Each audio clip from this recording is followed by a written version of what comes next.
Dhe në kohën e Enverit, arkivolet për njerëzit e rinj ishin të kuq. Kur nëna e tia dhe gjithë familja neve po e pristim që të vinte të liroj nga ushtria, ai na erdhi neve në arkivol, 21 vjeç. Aty ku ishte një aneks, më ngrihet qimja, domethënë rrinqetet gjithë trupi, lante enë dhe kish një parandjenjë shumë të keqe. Edhe fliste me veten e saj dhe thoshte: "Po sikur të më vita që mua në kuti, si do ta qaj unë?" Mos harroni bëni subscribe tek kanali Shqeto. Parandjenja e nënës, prandaj mos nënvlerësoni ndjenjat e një nëne. Bile në Labëri kam dëgjuar që kanë pasur edhe gra të veçanta që dinin të bënin një gjë të tillë, të ligjëronin, domethënë në kokën e të vdekurit. Mos harroni bëni subscribe tek kanali Shqeto.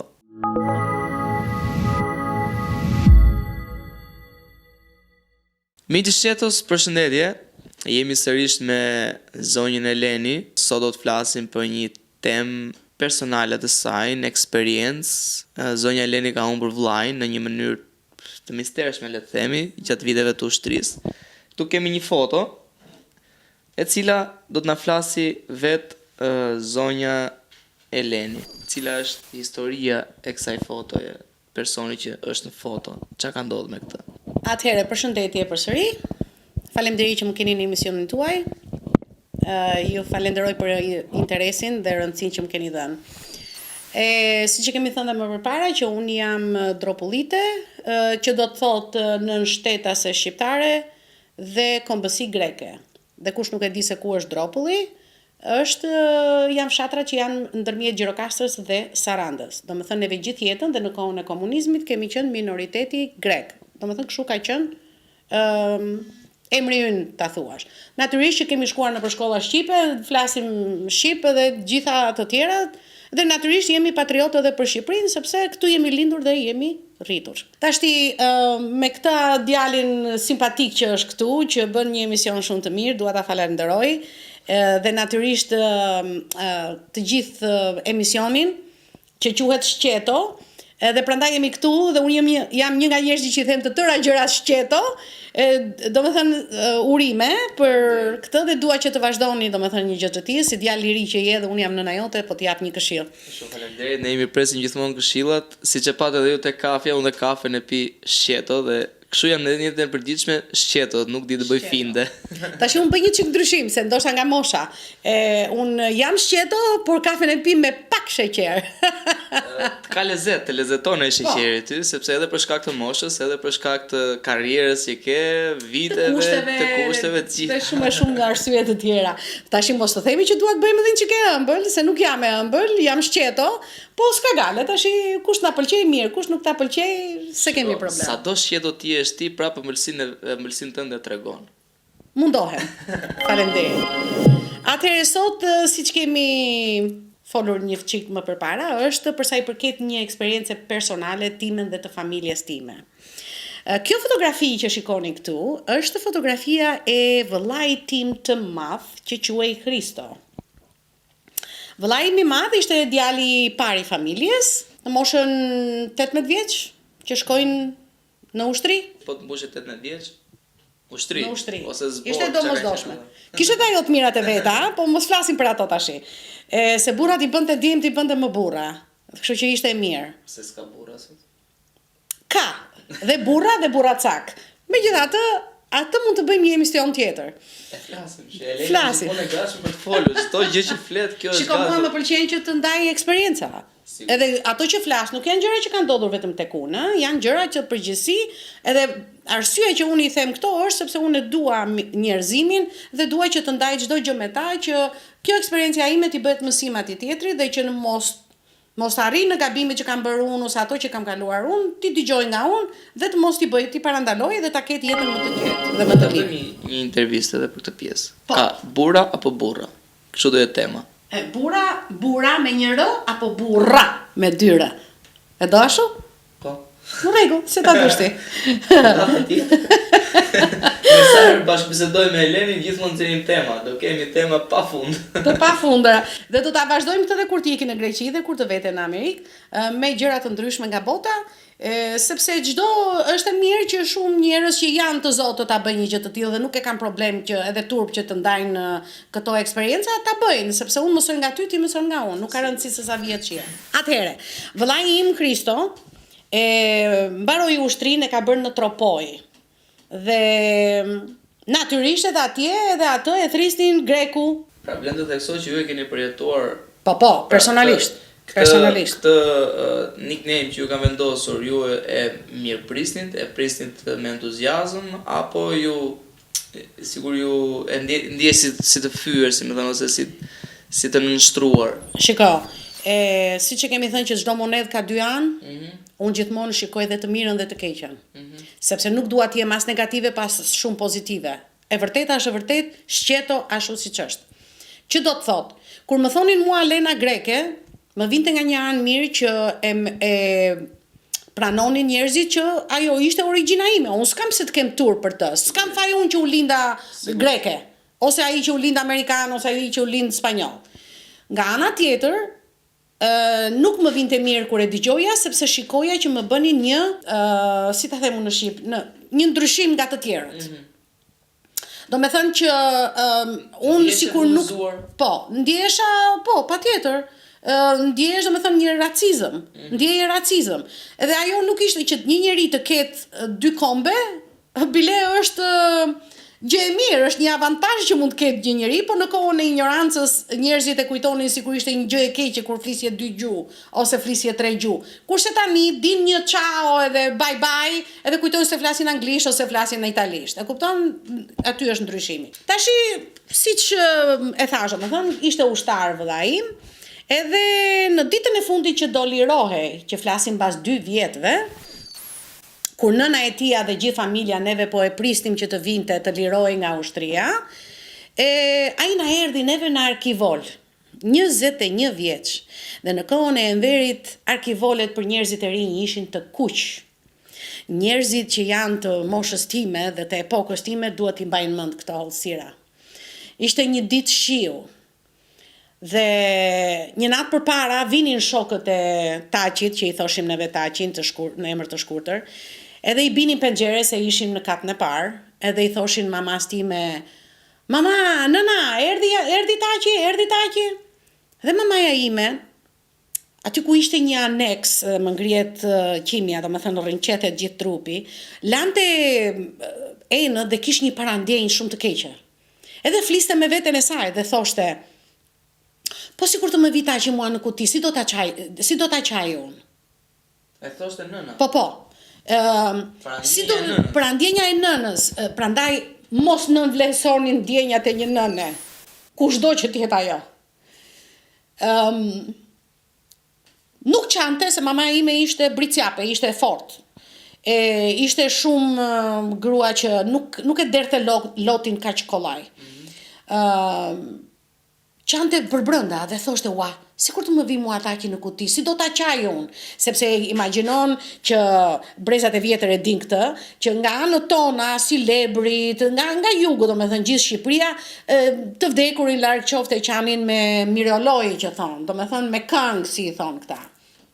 Bile në Labëri kam dëgjuar që kanë pasur edhe gratë të veçanta që dinin të bënin një gjë të tillë, të ligjëronin, domethënë në kokën e të vdekurit. Mos harroni bëni subscribe tek kanali Shqeto.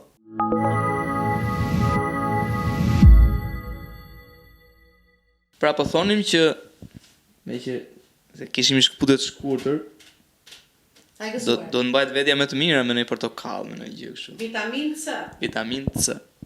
Është e mirë për të gjitha. Po thonim që gratë në kohën e komunizmit, ose në kohën e Enverit, le të themi, mos ta përmendim me komunizmin, se komunizmi sikur sjell terrë. Dinin që të ligjëronin të vdekurit. Ça është kjo, si ligjëronin? I vajtonin? I vajtonin. Ajo është fjala korrekte. E vajtonin të vdekurin, larg qoftë. Duke ditur natyrisht se kush ishte, i dinin disa të dhëna të tyre dhe kështu, dhe i qanin me fjalë. me fjalë dhe melodi. Për mua është hera e parë që unë kam dëgjuar këtë vajtim nga nëna ime, unë atëherë isha 11 vjeç. Edhe puna e parandjenjave, siç kish nëna ime parandjenjë që ua sikur të më vi djali në kuti mua si do ta qaj unë. Unë kisha parandjenjë që isha në shkollë, isha në 8 vjeçare atëherë, edhe orën e fundit kishim muzikë me mësuese Leonorën. Shpresoj të jetë mirë kudo që jesh. Dhe të gjithë po këndonim këngët partizane, ku diun ato që na mësonin atëherë. Edhe unë nuk kisha oreks që të këndoja. Edhe një shoqja ime ma bën në bankë që ishim, ma bën me bryl, kështu më thot mua Olena, po këndo pra se do të bësh probleme zyshëm. E thash nuk e di, kam një dhimbje shumë të madhe koke. Unë zakonisht nuk kam dhimbje koke gjatë gjithë jetës. Mund të më zërë ndonjëherë nga qafa ose kështu kur punoj shumë ose me gjëra tjera edhe mosha tani, por nuk kam pasur, më thënë dhimbje koke që të thuash se i kam pasur për ditë dhe ishte diçka e përditshme. So kisha një dhimbje koke atëherë edhe nuk kisha qef, nuk doja të këndoja. Isha shumë e sikletosur dhe doja me vrap të ikja në shtëpi në orën 1 që dilnim neve nga shkolla, 2 sa ishte atëherë që mbaronin 6 orshin. Edhe do vija në shtëpi dhe kisha merakun që shtëpinë e kisha lënë rëmuj 11 vjeç tani unë. Që në mëngjes kur ngriheshim me çunat, me vëllezërit e mi, në tavolinë linim bukër me djalpin, me djathin ose me buka sheqer që kemi ngrënë atëre ose edhe i kisha lënë ashtu dhe si kisha pastruar tavolinën, si gocë domethënë, mama ime gjithmonë ka pretenduar që unë të bëja punë në shtëpi. Edhe thoja o bobo, do vi mamaja nga puna dhe unë nuk kam pastruar tavolinën dhe më hypi një siklet. Dhe ndërkohë në pallatin ton ka pas qenë një mësuese që jetonte në shkallën tjetër këtu dhe ka qenë e sëmur me kancer atëre. Edhe unë kur vi, domethënë nga shkolla dhe u futa në oborin e pallatit, dëgjoj të qara, domethënë me vajtim. Edhe me një shoqe që isha, i thashë moj mos ka vdekur zy Shelpi Niqi. Se unë se kisha dëgjuar ndonjëherë maman time që të qante ashtu dhe se nuk e kuptova. Në atë kohë nga shkalla jon del një komshie, edhe unë isha me vajzën e saj, edhe ajo duke qarë, domethënë kështu, dhe ikën me vrap të shkon ke pallati tjetër, na merr dhe ne të dyjave që të shkojmë. Nëse e mbajnë mend këta që e dëgjojnë të moshës time, ka pas qenë një kështu kuti rumbullake metalike dhe kishte një lloj kremi aty brenda që ishte kineze. Si Shqipëria komuniste kishim marrëdhënie me Kinën atëre, edhe me Rusin, edhe ma vuri këtu në ball atë kremin nga dhimbja e kokës që kisha se s'hapja dot syt. Për çfarë blendi? Ai kremi ishte ta ftofte ballin edhe të ikte dhimbja e kokës pas një far kohe. Vete në shtëpinë e tyre, ajo mundonte të më mbante në shtëpinë e tyre që të mos vija në shtëpi të shikoja çfarë do bëj, po sa mund ta zgjasja. E thash jo unë do iki në shtëpi kur vi unë dhe hap futem në shkallë, shikoj dera ishte hapur, mama ime rën në tokë. Edhe sa më pa mua, filloi duke thënë me fjalë, po hajde moj vajz, ti që i shkruajte kujdes rrugës Taqi, se aty kisha ato thesat që kishin prej lecke, edhe unë me stilolaps kisha shkruajtur kujdes rrugës Taqi, sikur ta dinim ne që do bëj një gjë e tillë. Edhe i kishim dërguar rroba që ai të hiqte rrobat e ushtarit, rrobat civile që do vinte se do u lironte. Dita e fundit. Mbas 2 viteve. Edhe aty e kuptova unë që diçka kishte ndodhur. Edhe si përfundim, vëllai im erdhi në kutinë e kuqe, që thon. 21 vjeç, djali i pari nënës time, djali i pari familjes, po kushdo fëmijë që të jetë prej një gishte të dhëmbin të gjitha, shumë njerëz këtu, edhe ajo që është, domethënë, që ka lënë bresa të jashtëzakonshme negative tek unë dhe tek gjithë familja ime, ishte që e pritën momentin e fundit, as gjysmore nuk na i sollën neve xhenazen në shtëpi. Shteti. Arsyeja tash se si vdiqi ishte që kishte momentin e fundit para se të iknin një oficer, ata oficerat e tropojës atje, i kishin ku ka qenë ushtar? Në Tropoj.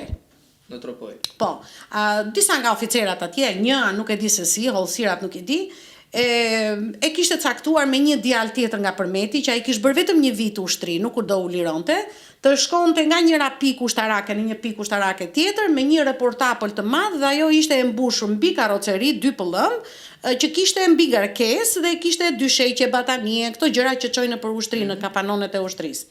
Edhe të dy djemtë me gjithë shoferin ishin përpara në makinë. Natyrisht në Tropoj, duke shkuar nga njëra pikë ke tjetrën, ishte rruga me dredha në mes të malit e të pyllit, edhe i del një oficer me gjithë gruan, që ato kishin shkuar në një nga fshatrat e veta atje në Tropoj, për nuk e di çfarë sebepi, edhe duhesh të ktheheshin brapsh. Edhe ato detyruan të dy djemtë e rinj, ushtarët, që ishin përpara në mes të dimrit, se kjo ka ndodhur në Ndorë, të hypin sipër. Të hypin në karrocerin e makinës e cila ishte të mbushur. Po, e mbi ngarkuar. Dy pëllëm sipër reportapël quheshin ato makinat. Karrocerisë. Edhe natyrisht duke vajtur makina në përdredha sepse kështu janë vendet andeja. Për një moment është rrëzuar. Dhe kur është rrëzuar, ka rënë nga karroceria. Po, se duhet jetë tundur makina ose në kthesa, dhe ka rënë me kokën mbrapa dhe ka jetuar për shumë pak, dhe kur do me thënë që ishte, si pas të thënave të djalit tjetër, që ai u rrëzua, pa i ra me shpatull, dhe ai u plagos nga, do me thënë u vra nga ana e shpatullës, kurse ai ra me kokë, se i ra koka në një vend muri, kështu që kishte gur. Pra të dy ushtarët kishin rënë të dy nga makina, ishin rrëzuar të dy dhe të dy. Po njëri qëlloi që të bjeri kështu, tjetri ra me kokë, edhe e lan aty një 5 orë, besoj? Në vend. Po. Sepse këtij oficerit i shkonte vonë për shkuar tek njerëz dhe gruas. Edhe si përfundim i lan aty, edhe pasaj na i sollën, domethënë na lajmëruan që kishte vdekur. Si justifikua reparti tek familjarët e ju? Atëhere, nga që nuk e kontrollonin dot, se në fillim është që të del vërteta ose gënjeshtra dhe si e rregullon. E vërteta të del në fillim, po pastaj bën gënjeshtër dhe e sajon. Në fillim ishte tamam kjo histori që po them unë, që ju prish transmisioni makinës, bëri një lëvizje të madhe makina, edhe nga tronditja, nga që ishin mbi ngarkesë, u rrëzuan dhe ky qelloi që ra me kokë në mur, jo në mur, në gur, edhe ai tjetri ra me këtë anë. Kjo ishte arsyeja. Mamaja ime ka pasur një kushurir të parë që ka qenë oficer në Korçë. Dhe kohët e fundit jetonte në Sarand. Natyrisht kur mori vesh gjithë Tirana ka qenë këtu, gjithë Fisi, gjithë Dropulli ka qenë këtu, edhe ai si gjithë të tjerët erdhi këtu për ngushëllim, domethënë për maman time. Edhe kishte dalë që të shkonte të rregullonte këto të fundit të vdekjeve që janë. Edhe vajti domethënë në rrugë siç ishte, dhe ke pasticeri Flora, si që ishte duke ardhur më poshtë për në shtëpinë tonë, shikon një makinë që kishte arkivol brenda. I parkuar në rrugë jashtë pasticërisë Flora. Okej? Sa jo pasticëri ekziston akoma. I shkoi ndërmend këtij oficerit, kushuririt mamas time, ç'është kjo makinë me xhenaze ndaluar në mes rrugës? Pa njerëz rreth rrotull. Ndërkohë që këtu familja dhe mund të ishin me qindra njerëz që prisnin të vinte xhenazja. Dhe ai si burizuar që ishte, u fut ke pasticëri Flora. Një xhenaze ishte po rrinte në makinë. Një makinë tjetër ishte parkuar me xhenaze brenda tek pasticëri Flora. Ne s'kishim xhenaze këtu, jo. Kishte edhe arkivolin. Jo, neve jo s'kishim arkivol, po prisnim që të vinte arkivoli. Po prisnim që të vinte. Thjesht kishim marrë vesh lajmi që kishte ndodhur. Po, u morë vesh lajmi, u lajmëruan gjithë njerëzit erdhin dhe erdhi koha për varrimin. Po. Edhe ato e sollin gjysmore përpara se të bëj të iknin që këtej në kombinat që të bëj varrimi. Vetëm kaq kishte drejt familja në bazë të komunizmit. Kaq të drejt kishte nëna të qante birin gjysmore. Vetëm gjysmore para. Po. Natyrisht, edhe kjo ka të bëjë me atë që ishin Dropullit. Gjallë vdek, nuk ma heq njeri nga koka mua atë, sepse s'kishte ndodhur me në një vend tjetër. Edhe ajo është një krim që kanë bërë ato. Edhe kush i ka bërë, me sa kemi kuptuar më vonë, i kanë paguar. Megjithatë, futet ky kushuriri janë që ishte oficer brenda në pasticëri Flora dhe shikon dy oficer që ishin ulur dhe po hanin akullore. Dhe xhenazja ishte në rrugë. Ndërkohë që nëna dhe me qindra njerëz po prisnin që djali të vinte këtu. Pra oficerët ishin ulur se kishin donin akullore. Jo, se kishin urdhër që do ta çosh vetëm gjysmore përpara. Nga sistemi. Po, patjetër. Dhe vete ky kushuriri janë, edhe i thot, si jeni kolegi, thot, nga jeni, dhe ky i veshur oficer, O, tha, ne jemi nga Malësia, tha, kështu po ti nga je, tha, unë jam nga Saranda, nga Korça, ku diun që i tha ai atje. I tha, po ç'a bëni juve këtu, i tha? I tha, jam edhe se kemi një grek aty, tha, një kështu gjenaze aty jashtë dhe duhet ta çojmë gjysmore përpara. Edhe është ngritur ai Barbanikua që i thoshim neve.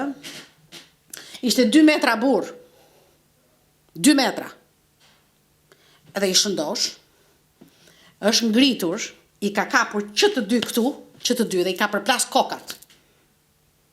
More qenë birqeni, i tha, nëna pret djalin, para se të futet në dhe juve hani akullore këtu, i tha, shpejt tani në makinë, i tha, se ju vrava unë me durët e mia. Edhe s'kishin rrugëzidhje tjetër, se as kohë s'kishin, s'ku kishte celulara atëherë që ti merreshin telefonet, thoshin, po dikush po na ndalon, po na detyron ta çojmë më përpara, e kupton? Edhe kështu e sollën vëllain tim atëherë, dhe natyrisht urdhri ishte që të mos tu hapte kutia. Pse? Për shumë vite unë personalisht, këtë nuk e kam darë as me vëllezërit e mi, unë personalisht mendoja që ato mund të ishte arratisura, mund të ishte bërë diçka tjetër. Atëherë kush e di e kishin detyruar, thosha unë me fantazinë time të bëja agjenta.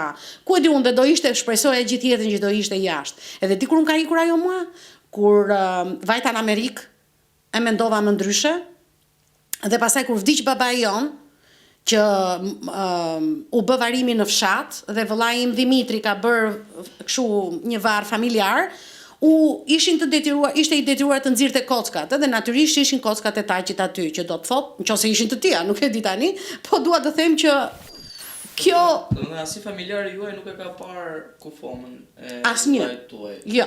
Dhe unë mendova që kur të shkoja në Amerikë, mbas ai ishte në Amerikë diku dhe nga që janë bërë, do ta merrte vesh që unë kisha vajtur aty sepse më donte shumë se ishe vajzë vetme, isha më e vogla dhe mbi të gjitha ai ma ka vënë emrin Lena. Unë emri im është Eleni i shkruar, por mua vetëm Lena më thoshte familja, sepse mbaj mend që më thosh mama ime që kur u linde ti nuk dinim ç'a emri të vënim, edhe ai u ngritë tha, "Më ç'a mendoni juve, Lena do t'ja vëm?" Edhe unë e kam emrin prej ti. Të paktën sipas historisë që më ka thënë mama ime, unë nuk di tani të tjera. Erdhi domethënë djali 21 vjeç në kuti. Ashtu si që kishte parandjej nëna ime.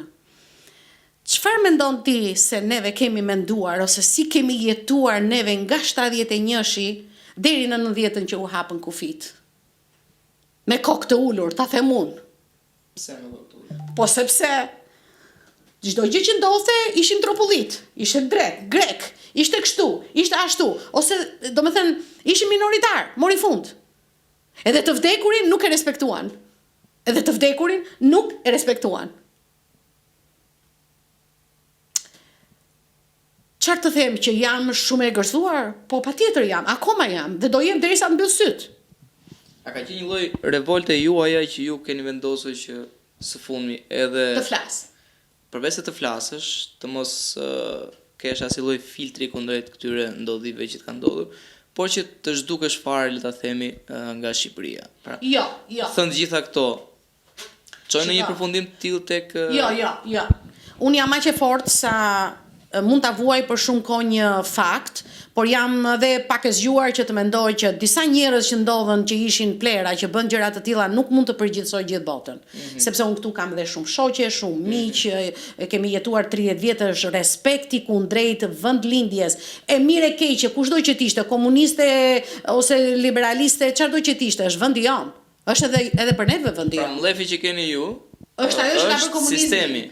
Po, sistemi. Qeveria ose drejtuesit e vendit. Patjetër. Por njerëzit kanë qenë social. Shiko, dhe ata oficera kanë qenë të detyruar ta bëjnë. Po sigurisht sepse ata marrin. Jam e sigurt që ato kanë jetuar për shumë vite me ato që kanë bërë, si thonë në Shqip, me guilty, si thonë në Shqip, që domethënë jetonin me ato që me të brengën e tyre që se kanë çuar. Fajtor, me fajin që kanë bërë. Me fajin që kanë bërë, jo për fajt të tyre, por për shkak të urdhit që kanë marrë që do ta bësh kështu siç themi dhe pikë. Ishin dhe ata njerëz të dobët, ishin oficera, kishin një lloj si thon emri, kishin një punë të mirë, merrnin lek më mirë, ku e di unë se si e shikonin ato si klasa e tyre. E konsideronin veten sepse ishin oficer të komunizmit natyrisht, që ishin më lart se të tjerët që nuk kishin të bënin me punë të qeverisë me këto gjëra. Ishin të detyruar dhe ata, por ajo që më vjen keq mua është janë, nëse për shembull një njeri nga ata ka jetuar në vitet që komunizmi ra, duhet të kishte dalë dhe të thoshte një të vërtet. Sepse është sikur t'i qetësojnë kockat atyre prindve të mi, që të dini të vërtetën, por do të vim prapë ke vllai im Dimitri, që gjithë jetën ka qenë humanitar dhe prandaj themi që them unë që ngjajmë shumë me njëri tjetrin. Unë kur erdha këtu kam gjetur letra, dokumenta që Dimitri ka shkuar në Ministrinë e Mbrojtjes, sa nuk e di se ku, dhe e kam bile atë letrën diku, që ka bërë këto ankesa, se ndërkohë me kohën atëre vllai im duhet të quhesh Kristaqi, duhet të quhesh e heroi i popullit, se ra në krye të detyrës, në kohën që ishte duke transportuar. Kurse ato tashin në përgjigjen që i kanë dhënë Dimitrit, është që Kristaqi ka qenë duke shkuar në një parti. Parti? Po. Tash ti më thuaj ti mua. Ka pasur në Tropoj parti? Jo që në Tropoj nuk ishte, po në ato vite ka pasur parti. Unë ta gjej atë njeri që e ka shkruar, se do kam kohë, kam shumë gjëra për të bërë akoma. Do shkoj atje ku do ta gjej, nuk e di a do ta gjej. Inshallah më ndihmon Zoti ta gjej që të shkoj ta bështy në fytyrë, më fal për shprehjen. Do ta bështy. Jo se nuk do jem zonjë, po se dua të nxjerr atë mllefin, atë dufin. Kush je ti ore njeri që ke kapur këtu tash ai mund të jetë me njërin president, me tjetrin nuk e di me kë parti është, edhe që ta mbylli historinë, që mos japin dëshpërblime se të gjitha gjërat përfundojnë ke leku. E kanë thënë atë letrën që faleminderit për kërkesën tuaj, po sipas verifikimeve që kemi bërë neve, ai ka shkuar, Kristaqi ka qenë duke vajtur në një parti dhe nuk ka të bëj fare, domethënë që ka qenë në ushtri. E kupton? Një gjë e tillë. Nuk e di fjalë për fjalë, po e kam atë letrën, kur të vjen koha do t'i nxjerrim edhe ato. Kjo nuk është që të fitoj dëmshpërblemun. Që ta kuptoj njerëzimi. Çfarë do të bësh me këtë? Kjo ka të bëjë me dinjitetin ton, ore. Me pjestarin tim të familjes, me vëllain tim. Ka të bëj me një padrejtësi të jashtëzakonshme. Ka të bëj me këta njerëzit e sotëm që flasin për racizmin, po tërë jetën këtu në Shqipëri ka qenë racizmi. Dhe nuk është vetëm në Shqipëri, po ne po flasim vetëm për këtë rast. Po racizmi ekziston gjithandej, nuk është se nuk është. O njerëz, mos keni racizëm, se të gjithë jemi një zoj. Gjak kemi që të gjithë. Nuk kanë ata të bardhet e të zitet të kuqet, nuk kanë ujë brenda në përvenat e tyre. E kupton? Kështu që është punë dinjiteti. Nuk ka mundësi, domethënë,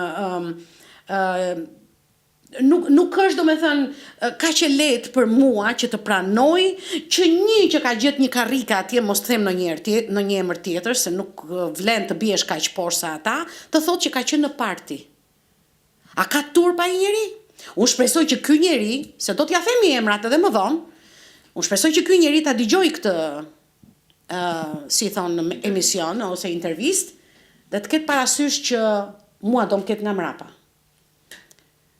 Sepse ka të bëjmë me emrin e familjes tonë, ka të bëjmë me një djalë të ri 21 vjeç, ka të bëjë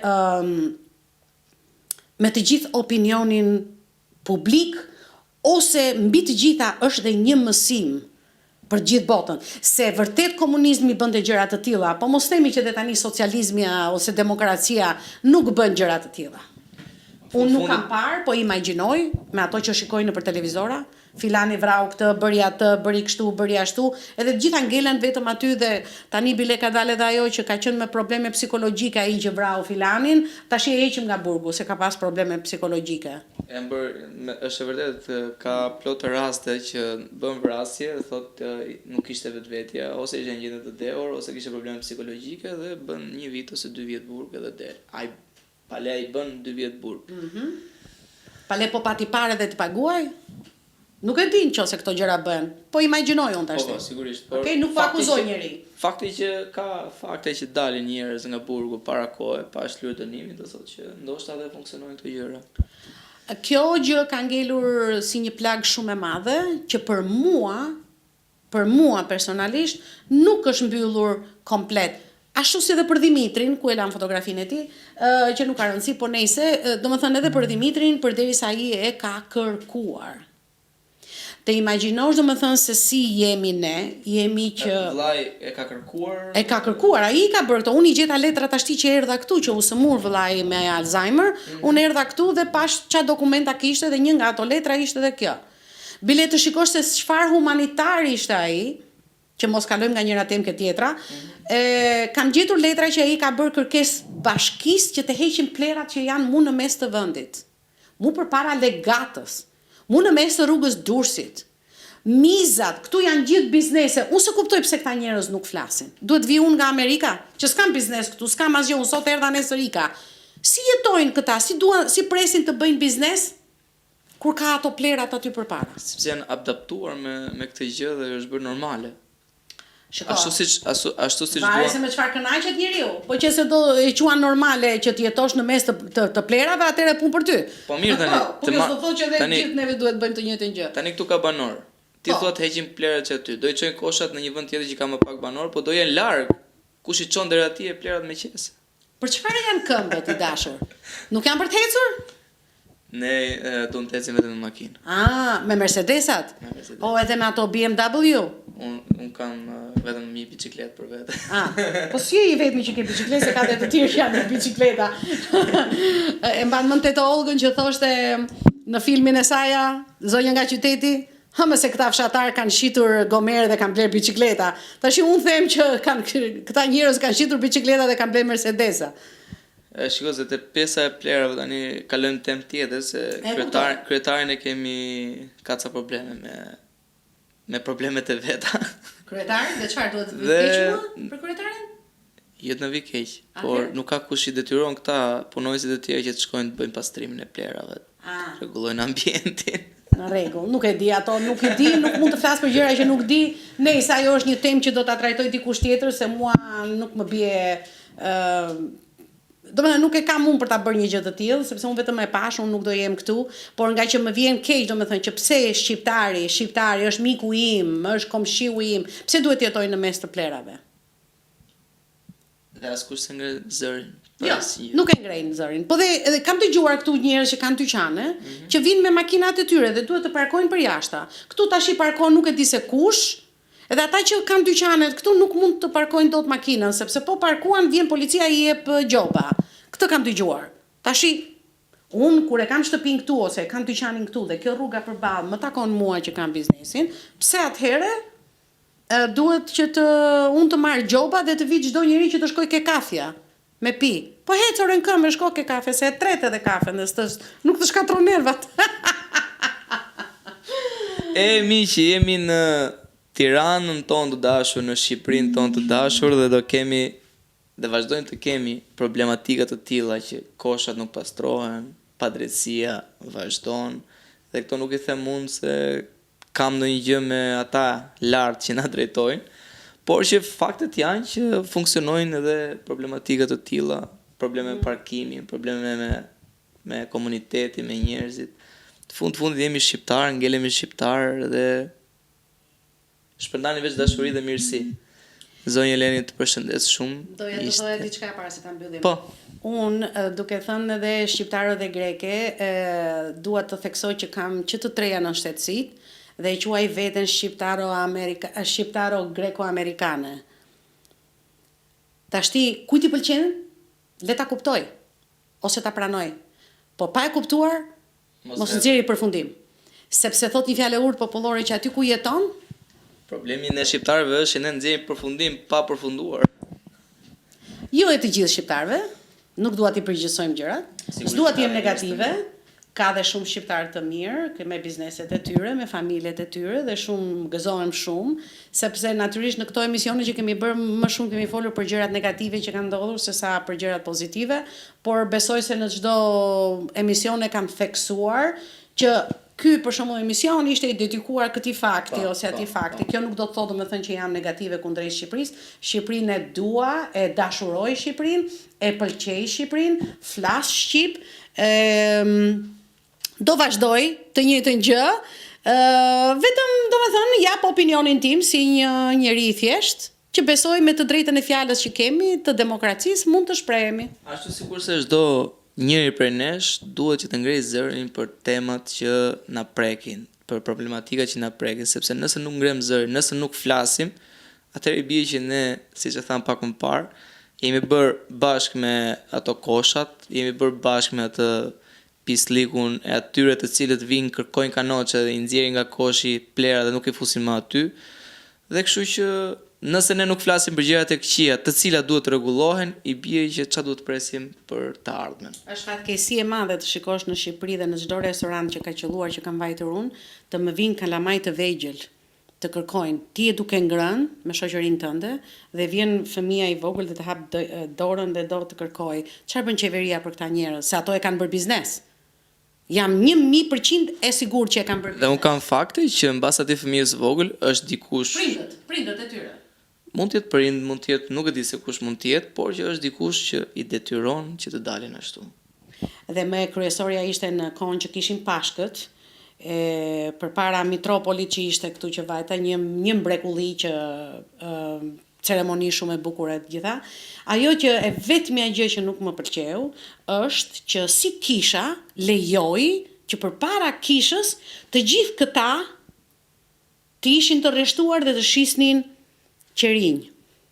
Ndërkohë që kisha duhet i shiste vetë qerinjt dhe me ato fitime të ndihmonte të varfrit, të ndihmonte ata që janë njerëz pa njerëz, ata që nuk kanë më shumë nuk kanë lekë domethënë të jetojnë, ato që nuk kanë shtëpi ku të rrinë, të hapin shtëpia që ka të ndërtoj qeveria ato pallate siç ndërtojnë çdo vend i botës, që të fusin njerëzit që janë të varfër me ato pension të pakët që kanë të kenë një stre ku të fusin kokën. Janë disa gjëra elementare, janë gjërat që të duken si të parëndësishme, por nga një gjë e vogël kaq mund të bëhet kaq e madhe, si për të mirë edhe për të keq. Po, i bie tani që në këtë rast, për mendimin tim duhet të jetë bashkia që duhet të reagojë për personat të cilët nuk duhet të kryejnë tregti, le të themi në kushte të tilla, sepse bie që kisha ajo, se ajo është donation, neve ja japim e blejmë qeririn, njeriu vet atje që të bëj ato lutjet e veta, kështu është zakoni, nuk do ta ndryshojmë neve, dhe nuk do ta analizojmë pse.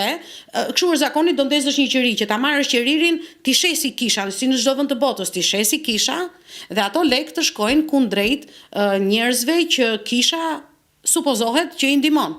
Sigurisht po edhe këta njerëz shfrytëzojnë rastin për të qitur qerin për të përfituar për vetë.